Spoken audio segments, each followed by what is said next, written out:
Welcome to episode 2 of Kidney Transplant Conversations, our podcast dedicated to the kidney transplant journey and exploring quality care delivery, inclusion, diversity, equity, and access. I'm Rolf Taylor, your host and series producer. All views and opinions expressed in this podcast reflect those of the participants. August is National Minority Donor Awareness Month. Founded in 1996 by the National Minority Organ Tissue Transplant Education Program to bring heightened awareness to donation and transplantation in multicultural communities, focusing primarily on African American, Hispanic, Asian, Pacific Islander, and Native American communities. We'll provide a link with more information in the episode description. Please spread the word if you can. The Census Bureau estimates that there are over 60 million Latinos living in the United States, which is over 18% of the overall population, and as many as 40 million are speaking Spanish as their first language. Although Hispanics and Latinos are more likely to experience kidney failure compared to other Americans, they are less likely to access kidney transplant as a solution. The resulting disparity means more years on dialysis, reduced quality of life, and reduced life expectancy, not to mention the added expense. Part of the problem is the wait list for a transplant. There simply aren't enough organs to go around. But if a living donor can be found, that is a game changer. But here we find another disparity, because the process of live donor kidney transplantation can often elude our minority populations disproportionately, particularly Hispanic, Latino, Black, and Asian people with kidney disease. Why do we have these disparities? Well, as Risa described in our first episode, living donation is complex. It takes a lot of time and many appointments, and both patient and donor need plenty of support, and the finances and logistics have to work out. But if you are from a different race or ethnicity than your provider, which is likely because of the underrepresentation of minorities in the healthcare workforce, then this will add to the complexity of the situation, because you may not share the same first language as your provider, and there are potentially cultural differences too. Aware of the need to address these issues, in 2018, Dr. Pablo Serrano established the Latino Kidney Clinic at the University of North Carolina Division of Abdominal Transplantation in Chapel Hill, with the aim of providing culturally competent and culturally sensitive care. The approach has been a great success. Over the next 2 episodes, we'll visit the clinic and hear from José, a patient, Xiomara, his wife and donor. We'll speak with transplant social worker Daniela Matz and clinic founder Dr. Pablo Serrano.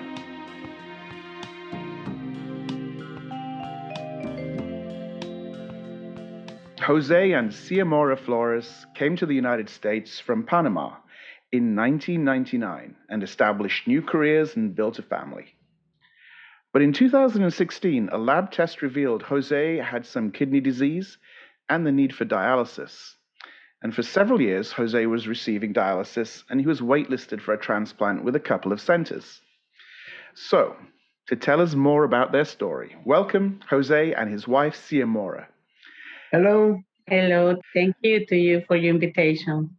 So for our listeners, could you tell us just a little bit about yourselves? Well, we living over here in North Carolina from about 22 years. I got my own business. I love to working in the field of education, my home daycare, being home, take care of my family, and at the same time, they take care of my business. It's the most wonderful thing that happened to me so far. I'm still learning English because my native language is Spanish, but I tried my best. Lovely to have you with us today. Thank you for joining us. José. I'm 56 years old. I met Xiomara in Panama while I was stationed in Panama during my military service. We got married and we moved to North Carolina. We've been living here in Fayetteville for over 22 years, Fayetteville, North Carolina. And I've been working as a warehouse supply supervisor. We have 2 siblings, our son, Jose, which is 28 years old, and our daughter, Genesis, which was unexpected. That's why we call it Genesis, as a new beginning. She's 15 years old. Pretty much, I've always been an active person. I love the outdoors. And Xiomara and I have been married for over 30 years. Wow. Congratulations. That's Thank wonderful. you. Thank you. So a few years ago, you found out from a test that you had some kidney disease. Was that a complete surprise, or had there been some like telltale signs? Rob, I'll tell you, absolutely, it was a total surprise. I was in shock. I went for routine, normal lab work. I'm a diabetic, and my primary care provider asked me to do some labs. In the evening, I had a phone call from the clinic in which I was going to, told me that I needed to go in immediately, that I needed dialysis. And that was the first time I've ever heard the word dialysis. And I said, no, I don't go to dialysis, and I don't, do any dialysis. They went ahead and they redid another test. They said my kidneys were not functioning. They were not doing what they're supposed to do, that my creatinine levels were spiked high. I'll have to stay overnight to see if they could do some treatment to, I guess, wake up my organ so it can start, kickstart it somehow. The next thing I know, I was being under surgery to put a port in my chest that will go straight to my heart to start doing dialysis immediately. Otherwise, they said I will only probably last like maybe a week or so without being dialyzed. So yes, it was a total shock for me. And that surprised the doctors too because they told me that I could have dropped dead anytime. So the doctors kind of felt like you should have been feeling unwell. Right. I was really still not accepting the fact I had something wrong with my kidneys or something was wrong. It was very frightening at the beginning. There was so much information that I had to soak in, so much other detailed things that I had to take care of. I was always thinking that I would wake up the next day and no, this is just a bad dream. I still didn't accept it, for a while until they started really, being invasive on me. So you went from an active life, family life, busy with work. So then you went into dialysis. 5.5 years. Yeah. And how was that going for dialysis for that period of time? I always told my kids that I lost 5.5 years of spending time with them. Every time we had a family function or vacation, I couldn't go, I couldn't attend because of all the restrictions. I had dialysis 3 times a week for 4.5 hours plus the prep time. So you're talking about 6 hours a day. And they always ask me, when can we do something? And this was time when you normally spend a lot of time with your family and kids while they're growing, doing family things, family fun, family activities, going on vacations every year. And we pretty much missed out 5.5 years. And during that time, did you have discussions about transplantation? My social worker at the facility I was going to, she was trying to help me out with 2 other hospitals. I started to do their test requirements to get on the list. It took me about 2.5 years to get listed. And from there on, they kept telling me, I'm on the list, I'm on the top. It seemed like it wasn't happening. And Xiomara, during that time, did you think about the possibility that you could donate a kidney? Always, day one, I want to be the donor. If any possibilities that I can be a donor, I want to be. They told me, no, you can. You have another role. You're going to be a caregiver. You're going to be the support person for your husband. They just tell me no.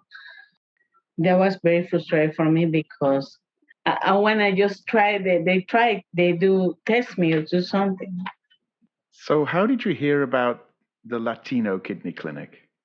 During dialysis, one day I overheard one of my other dialysis patients that he was going to go UNC. UNC. Xiomara and I did the research and we found out they had a Latino kidney transplant center. Can you remember back to that time what struck you as different about the approach of the clinic? Okay, what struck me the most was that when I asked him first if I gonna be the donor, they said yes. The second best thing that got me so was they had the Spanish speaking staff member, everybody in the Latino transplant. I said, wow, it's much better because it's my first language and I feel more confident in it. Of course, when we out there with Jose, I try my best, but some words that I need a comprehension very well. It's gonna be my language. I said, yes, this is the place. This is the place. And they say yes to me. I can be tested for be a donor. And the second, they speak Spanish. Wonderful. My my surgery doctor, Dr. Serrano, speaks Spanish. I said, what? He speaks Spanish. Yes. Wonderful. When concerned about your health, you need to know really what they're talking in black and white, what you're expecting, what you're going through, when everything be tested, you need to know. So, you agreed to be tested for compatibility. Yes.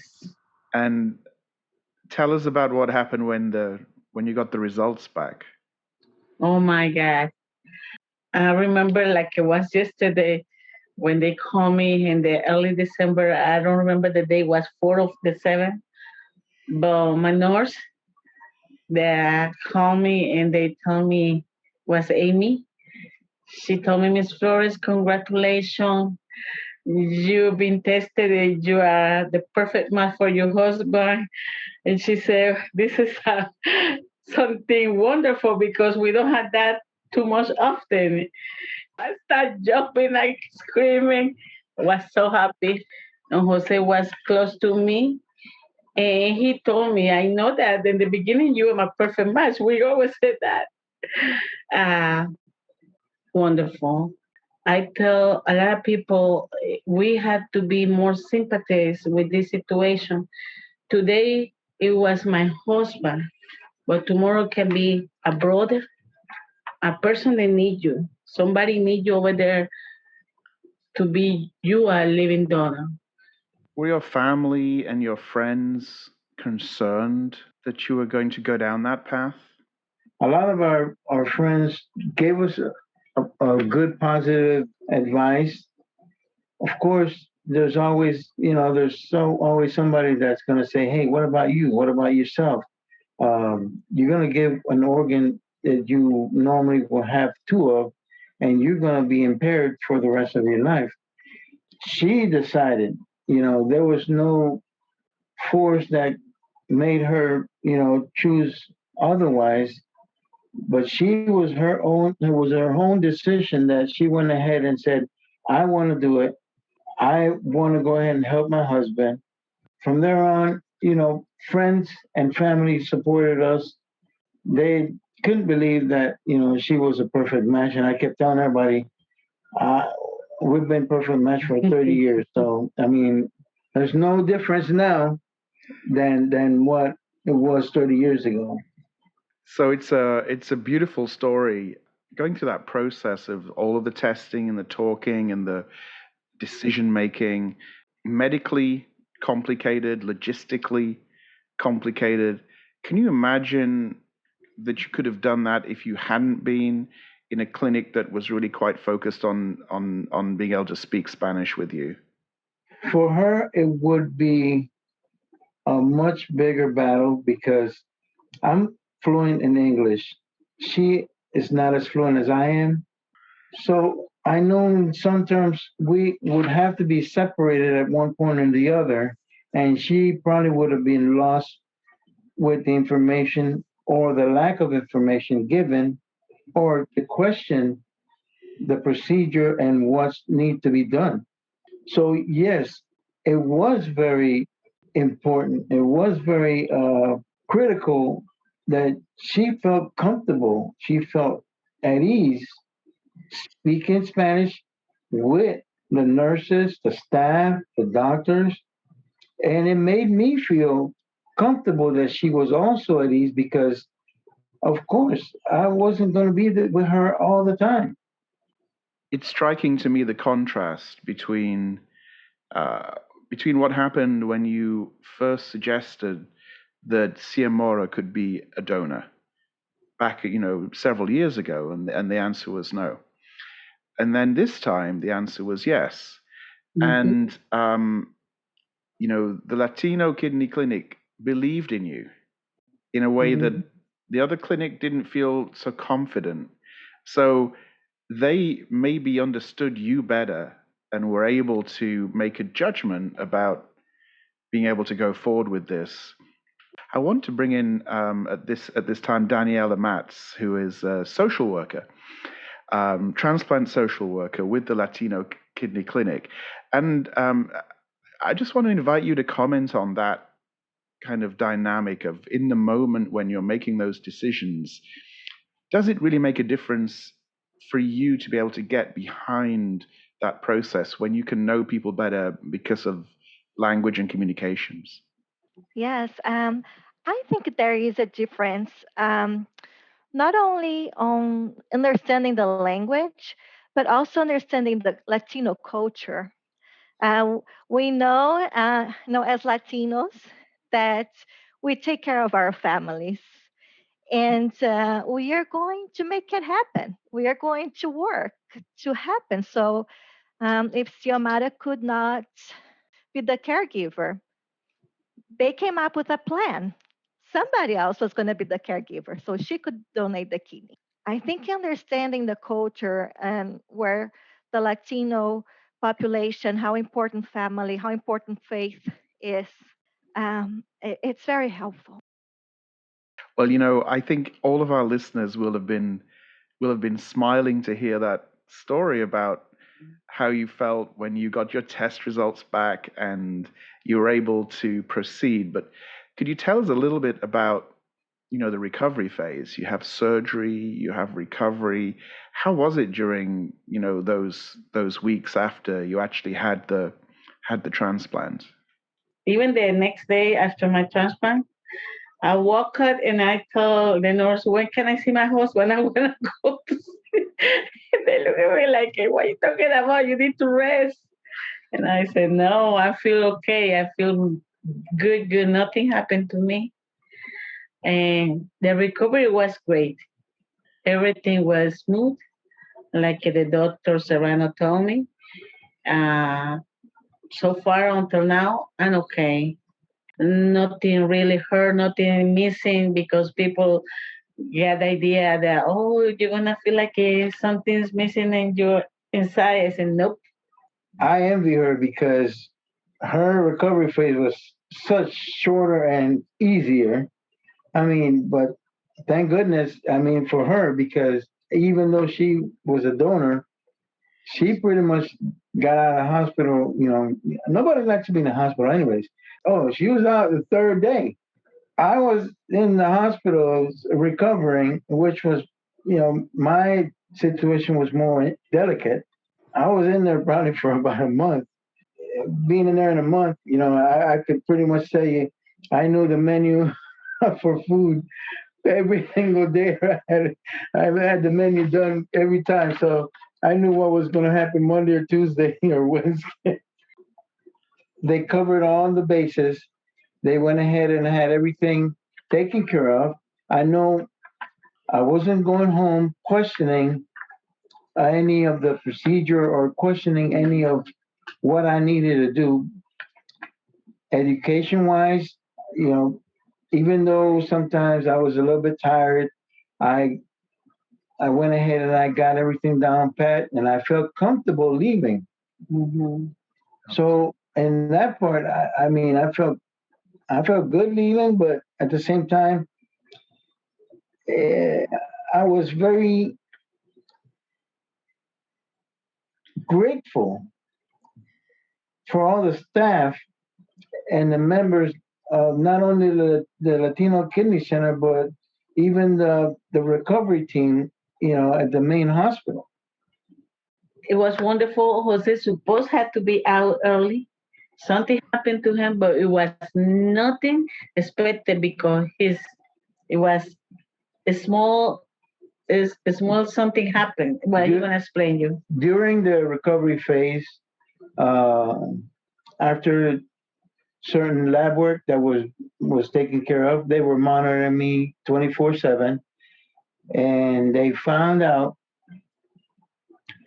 that somehow or the other, the kidney was not the kidney was rejected, not rejecting me or the transplant. The kidney was rejecting some of the medication that was given to it. So the kidney was working fine, but the kidney was not accepting the medication given to him. So they had to do a biopsy, and they went ahead and made a study of what the biopsy had given to them. So they went ahead and adjusted the medication, in which, of course, I had to go ahead and spend maybe a week more, or a couple of days more, uh, for it to go ahead and establish itself, and they did. The funny thing of the story was that even the doctors were surprised that this never happened before. They never found out a kidney rejecting medication. They found out kidney rejecting from the body, but now it was just because of the well monitor and they were taking care of me. They found this out. So you made a big contribution to science as well. I hope so. I believe it. I did, because if it wasn't for that, they were surprised. I mean, I was like, really? So you guys never seen this before? They've never seen this before. So now you must feel very, very connected. Yes. I want to say something to you, Rolf. I am very bad person to take medication. Even after the surgery, I don't take my uh, after medication for the surgery. I don't even finish because that make me sick. I don't know. Now he got my kidney. My kidney say, baby, hey, this is not part of the plan. For 52 years, I got a person, they don't take medication. She's the only condition they have is asthma. I don't have nothing else. No blood pressure, no high cholesterol, no nothing. And maybe my kidney said, why are they going to give me all this medication come from? I don't know. I just want to think like that, like thinking what my kidney was. So the kidney moved house, had to get used to the new environment, new rules. Exactly. That's right. Exactly.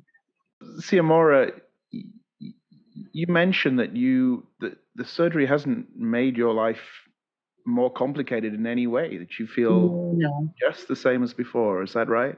Yes. Nothing really changed in my life, but let me correct that. It changed for better. More conscious to be a healthier, more conscious to be active with my family, because this is the way they have to be. Show my kids and support Jose, because he the one, he got energy. He walking to a week, like 5 times a week. He walking 3 miles. I walking with him. He cutting jar. He doing exercise. Had to be in his same level to tell him, hey, I'm here. Nothing changed. For better, yes. For bad, nothing. So you've really you've embraced the idea of self-care. Self-care. But how is there a Spanish equivalent to that? You can say like it's autocuido or Cuidarse uno mismo. cuidarse uno mismo, mantenerse saludable. Yeah. Ralph, let me tell you, I just turned 53 last Friday, July 9th. I feel like I had 32, 30 years old. My energy is nothing compared for a few years ago when I was just, I cannot say no, no acting, no, well, no, it's not my thing. I'm not gonna do nothing. I'm gonna just watching TV. Now I'm proactive. Every time that I can do something with my family, I do. Yeah. It's a lot much better. 53, but feel like a 30. My kidney is okay. Just one kidney. I believe I can live for a long, long, long time if I take care of myself.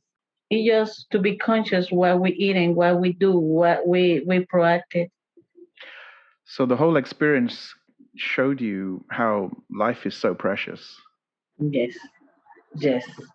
Absolutely. It's given me a second opportunity of taking a shot at life. I told her now I have two birthdays. My original birthday, which is December 25th, Christmas, and January 27th. That's when the transplant was done, and I give that my second birthday. Now, our last guest on the podcast, she calls it her kidneyversary. Kidneyversary. That sounds right. Yes, Yes. yes. So, last couple of questions, and thank you so much for all that you've shared with us today. Jose, what are a couple of things you wish you'd known much sooner in this whole journey? If I would have known about the UNC Latino Kidney Program earlier, no doubt I would have went there first when I found out about the transplant. Yes. It took 5.5 years, and it took a lot of work and research. And my wife is a donor, and she was pretty much doing all the legwork with the research um, in reference to trying to find something else, even behind my back, because I, at one point, Ralph, to be honest, I was giving up. I sometimes I just saw some of my other dialysis patients. They were they were dying. I said, "What? Am I next? What's in it for me?" But I think God had a plan, Mhm. and God went ahead and made us and guided us to the things that happened. And if it wasn't for all that, I probably would have been in a worst case scenario right now. And yet you found a way to unlock that door. Absolutely, yes. Pretty much, my wife went ahead and she knocked on that door, and it was, I said, this is a life changing event, and I'm thankful for her and thankful for God. And things worked out, and all the wonderful people at Yes. UNC Chapel Hill. Yes. I can tell you from the beginning, Miss Xiomara Flores, Ms. Lazarina Baez, Dr. Serrano, Dr. Toledo, Yes. Wonderful. all the staff. All the staff, every nurse and the first floor, even the people que limpian, The the the housekeepers, housekeepers, even them, every single person in there, they were rooting for us. yes, yes, yes, every single person. It's a wonderful story. Xiomara, I'm going to let you have the last word. Is there anything else you'd like our listeners to know about as we close our talk today? From the bottom of my heart, I wish a lot of people that listen this podcast educate themselves. If you have somebody with this condition, look up the way they do. Even with my limitation in English, I read, I translate every word because I want to see my husband for many years with me. I want to keep him with me and be more proactive, more empathize with the life. No thinking that to be a living donor is gonna be for your life. No, it's not. If I do, everybody can do. I always tell people that today is my husband, tomorrow is somebody that you love, a neighbor or a son, a nephew, whoever. Do the best you can, educate yourself. Thank you again for this opportunity because me and Jose, we want to spread the word how UNC Latino Transplant Center, they're wonderful. They're wonderful. Everybody, thank you again. And thank you, Ralph, for giving to me and Jose this opportunity. Today, I got my husband on my side. And I know God put these people in our path. Yes. Thank you again. Thank you both so much, and thank you for making us all cry a little bit today and making us all laugh a little bit today. Daniela, it must be wonderful for you to hear this kind of feedback about the clinic. It makes it all worth it.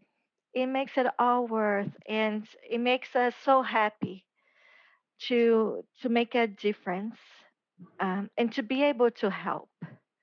Um, and we say we help patients help themselves, and it is so good to hear this story, and also know the people. There are people, beautiful stories. And it's a pleasure to get to know those stories, to get to know the people, and to be able to be part of this. Thank you so much again. Thank you. Thank you. Because It's been wonderful. yes, And I like to speak about this miracle in our life. we're so grateful to Jose and Xiomara Flores for sharing their inspirational story. And thank you, Daniela, for joining us too. Please make sure you catch part 2 of our visit to the UNC Transplant Latino Kidney Clinic in the next episode, when we'll talk more with transplant social worker Daniela Matz and clinic founder Dr. Pablo Serrano. And thank you to our listeners for joining us today. If you enjoyed the podcast, please consider sharing it with others and subscribing on any of the leading podcast platforms and smart speakers. We also thank the participants and advisors who helped create this podcast and our underwriter, Veloxis Pharmaceuticals. Join us again soon for more kidney transplant conversations. Until next time, take care and be well. Copyright Project Advocacy 2021.